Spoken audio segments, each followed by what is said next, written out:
ఓం శ్రీ గురుభ్యో నమః హరి ఓం. ఓం శ్రీ గురుభ్యో నమః హరి ఓం. ఓం శ్రీ గురుభ్యో నమః హరి ఓం. ఓం శ్రీ గురుభ్యో నమః హరి ఓం. ఓం శ్రీ గురుభ్యో నమః హరి ఓం. ఓం శ్రీ గురుభ్యో నమః హరి ఓం. నిత్యంతి అమి సికిన నిత్యంతి అమి సికిన నిత్యంతి అమి సికిన ఇద్య ఇద్య ముధా ముధా హరిణ్య హిరణ్య హిరణ్య హరిణ్య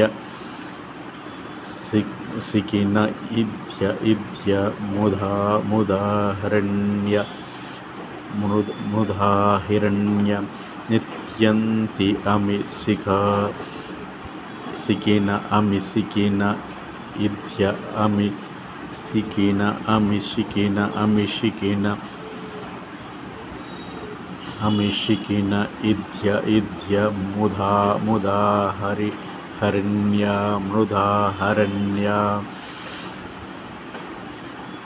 అమిషికిన హమిషికిన ఇద్య ఇద్య ముధా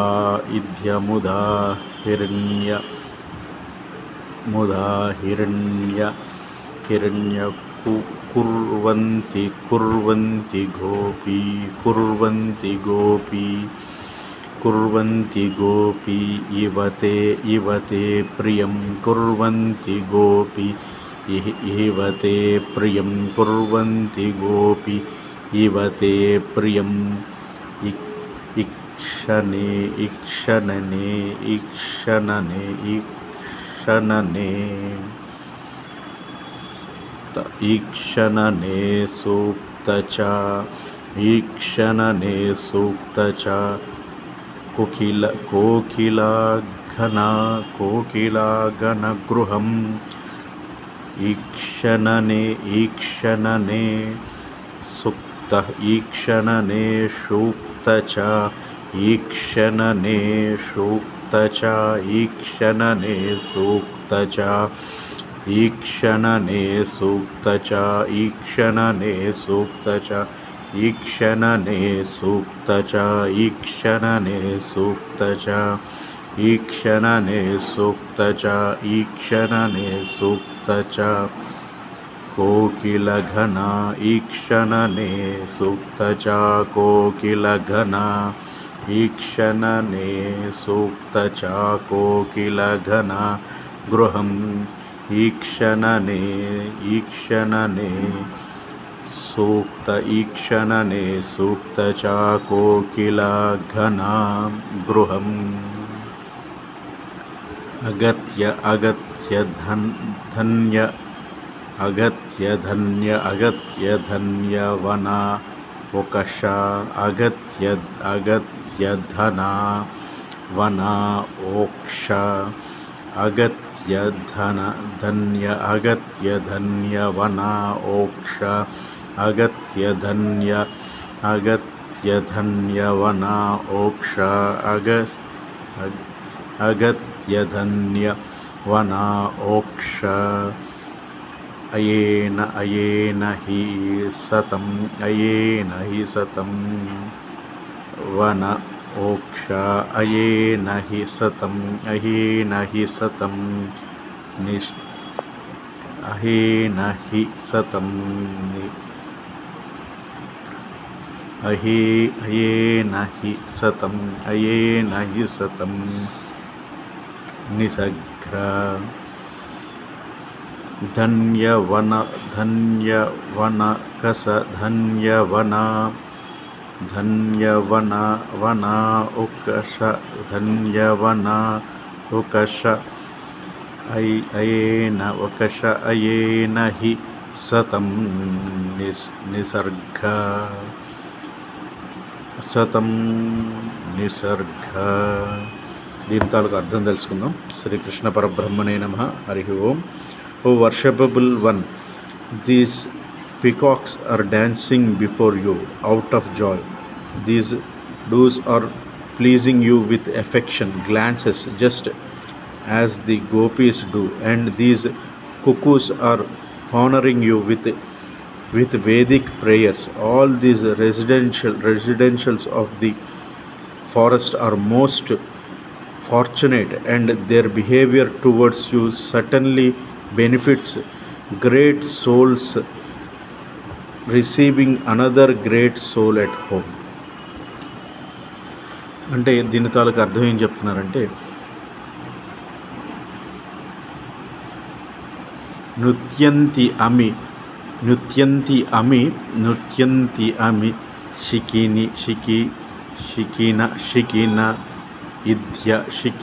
ఈధ్య ముధా హిరణ్య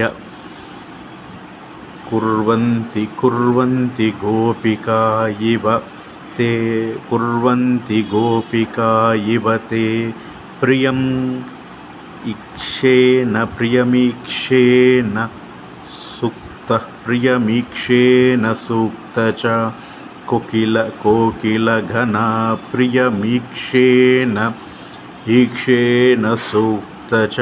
ప్రియమీక్షేణ సూక్త చ కోకిలా ఘన గృహం అగత్య ధన్యవనా ఓక్ష అయేన అగత్య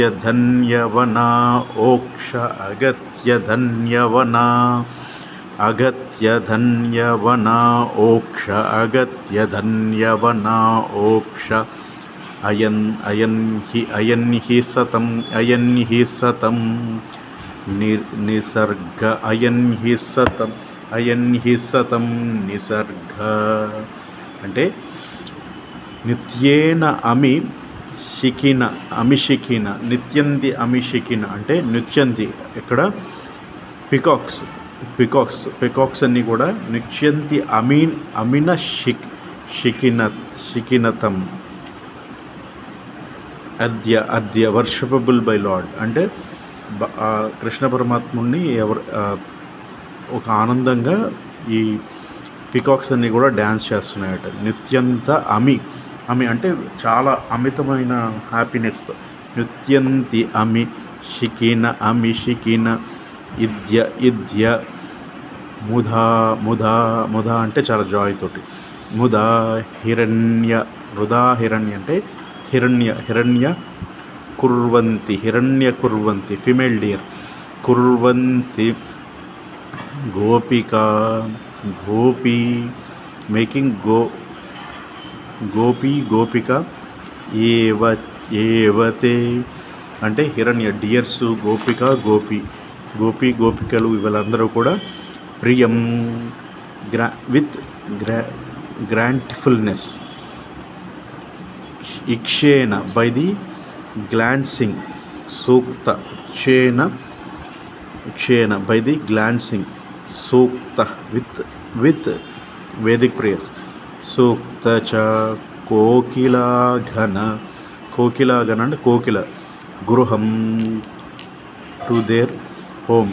Agastya, who has arrived, Dhanya, fortunate, Vana Oksha, the residential of the forest, Ayena,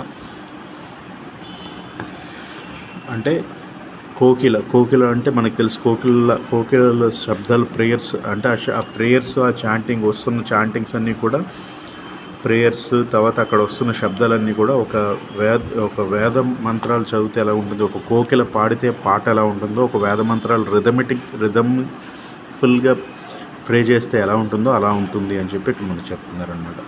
కోకిల ఘన గృహం అంటే కోకిలలు ఉండే గృహం ఎలా ఉంటుంది, ఎప్పుడు ఆహ్లాదంగా ఉంటుంది కదా, అలా ఉంటుంది అని చెప్పి చెప్తున్నారు. అగణ్యత ధన్య అంటే ఎంతో ధన్యజీవులు అయితే, ఫార్చునేట్ అయితే తప్ప. అగణ్యత ధన్య వన ఓక్ష అంటే ఇలాంటి ఫారెస్ట్, అంటే ఏ ఫారెస్ట్ అయితే ఓన్లీ హ్యాపీనెస్తో కూడి ఉంటుందో అలాంటి ఫారెస్ట్. ధన్యవన ఓక్ష అయేన ధన్యవన ఓక్ష అయేన హి సతం నిసర్గ అన్నారు. అయేన హి సతం నిసర్గ, అయేన హి సతం నిసర్గ అన్నారు. అంటే ఎప్పుడు కూడా చాలా హ్యాపీగా ఉంటుందని. O worshipable one, these peacocks are dancing before you out of joy, these deers are pleasing you with affectionate glances, just as gopikas do, and these cuckoos are honoring you with Vedic prayers. All these residents of the forest are most fortunate, and their behavior towards you certainly benefits great souls receiving another great soul at home. అంటే ఇది ఎలా ఉందంటే, ఒక ధన్యజీవి ఇంకో ధన్యజీవిని హ్యాపీనెస్కి, అంటే ఒక happy person ఇంకొక పర్సన్ని హ్యాపీ ఎలా చేయగలరో అలా హ్యాపీనెస్ని స్ప్రెడ్ చేస్తున్నారు అని చెప్పి ఈ శ్లోకంలో మనకి ఆ కృష్ణ పరమాత్ముడు తెలియజేస్తున్నారు. అంటే సుఖ మహర్షి పరాశత్ మహారాజుకి చెప్తున్నారనమాట. సుఖ మహర్షి వ్యాస భగవంతుడు పుత్రుడు అయిన సుఖ మహర్షి పరీక్షత్ మహారాజుకి చెప్తున్నారు. ఇవన్నీ కూడా కృష్ణ పరమాత్ముల తాలూకా లీలలన్నీ కూడా పరీక్షత్ మహారాజుకి తెలియజేస్తున్నారు. శ్రీకృష్ణ పరబ్రహ్మణే నమః.